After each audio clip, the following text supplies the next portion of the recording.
I remember the moment I made up my mind to change. I was in this place. I was with these people. I was this particular time.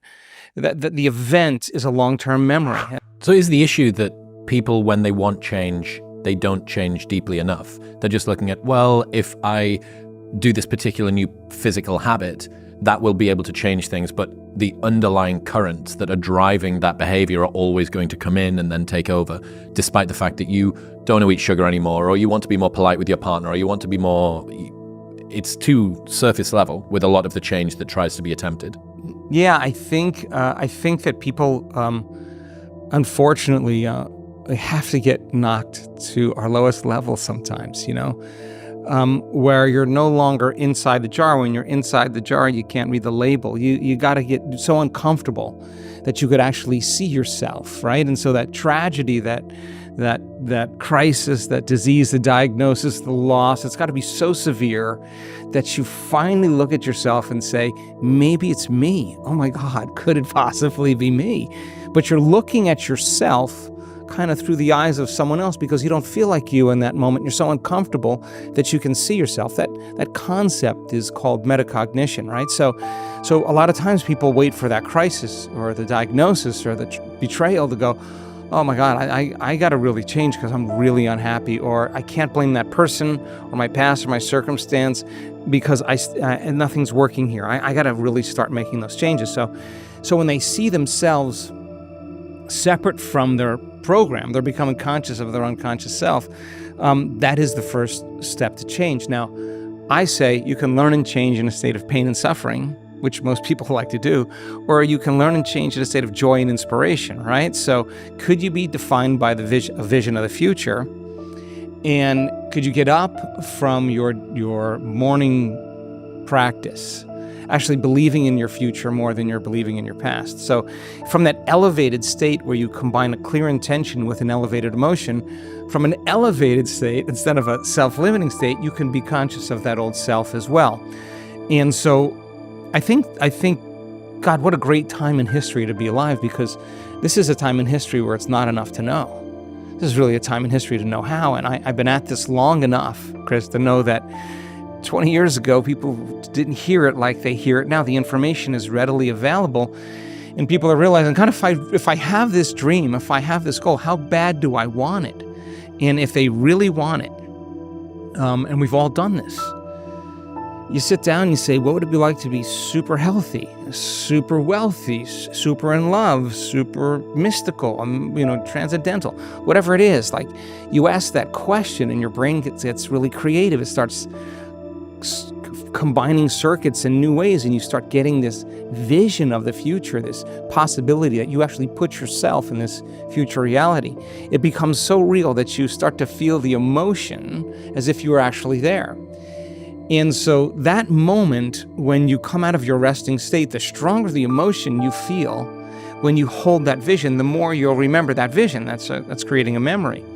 So the person comes out of their resting state and they make a decision with such firm intention that the amplitude of that decision carries a level of energy that causes their body to respond to their mind.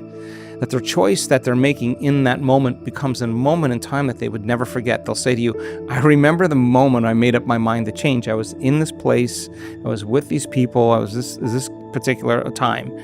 That the event is a long-term memory, and they've come out of the resting state, and we could say then they're giving their body a taste of the future emotionally, and somehow they begin to embody whatever that future is, and now they begin to move in a different direction.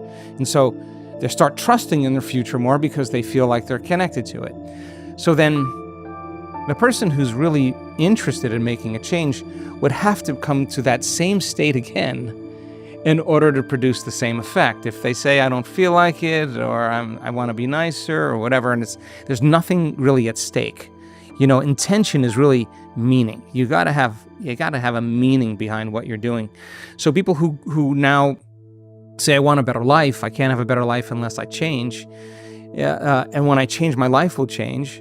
Now you're not so interested in what's happening out there. You're more interested in what's going on inside of you. To go from any state that we're in now to a new state, that transformation process, requires stepping from known to unknown. Yeah. How can people get more comfortable with stepping into the unknown, and why is it such a scary place? Let's see if I can explain this on two levels. The brain is a record of the past. The brain is a reflection of everything in your environment that's known to you. It's an artifact. It's a repository of everything you've learned and experienced in your life. It's a memory bank. And so people wake up in the morning and every person, every object, everything, every place, every experience that they've had in their life is mapped neurologically in their brain. So they wake up in the morning and the first thing they do is they think about those problems. And those problems are memories that are really tattooed in the recesses of their gray matter. And the moment they start remembering the problem, they start remembering the past, they're thinking in the past. Every one of those experiences or problems has an emotion associated to them. So the moment they think of the past and they start feeling unhappy or anxious, now their body's in the past. Thoughts are the language of the brain, feelings are the language of the body.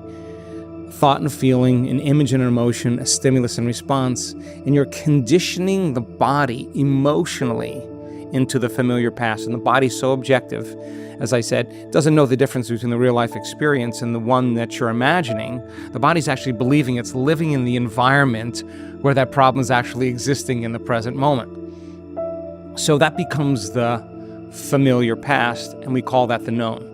Then people get up and then they rush through a series of automatic routine behaviors. They're on automatic pilot because they do the same thing today as they did yesterday.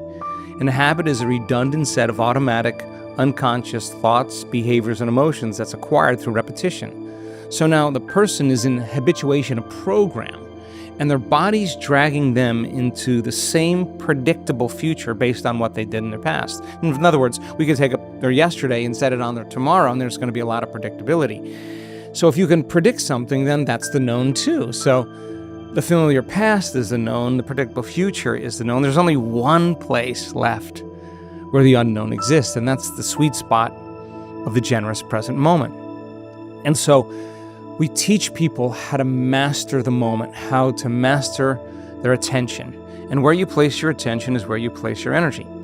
And paying attention is being present. And you know when someone's paying attention to you because they're present with you. And you know when they're present with you because they're paying attention to you. Well, it's the exact same thing. So you're sitting with your eyes closed and you start thinking, how long is this going to go? I got a lot of things to do.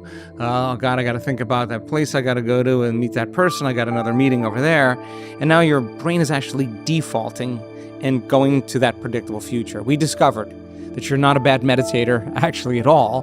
This is actually how you do meditate. You become conscious that you've gone unconscious in your predictable future and you return your attention back to the present moment. That's a victory. Okay, so then your body says, hey, it's been about an hour. You usually get pretty judgmental around this time. You get in traffic, you get really angry, and you're sitting in a meditation, and all of a sudden you start feeling aroused and impatient and frustrated, and most people think, oh, well, that means I can't meditate. Well, actually, your body's used to being stimulated from something outside of itself. You settle the body back down into the present moment, and you tell it it's no longer the mind, you're the mind. Do this enough times and train the body to be in the present moment, to be in the unknown. There'll come a moment where the body is no longer the mind. The servant's no longer the master, you're the mind.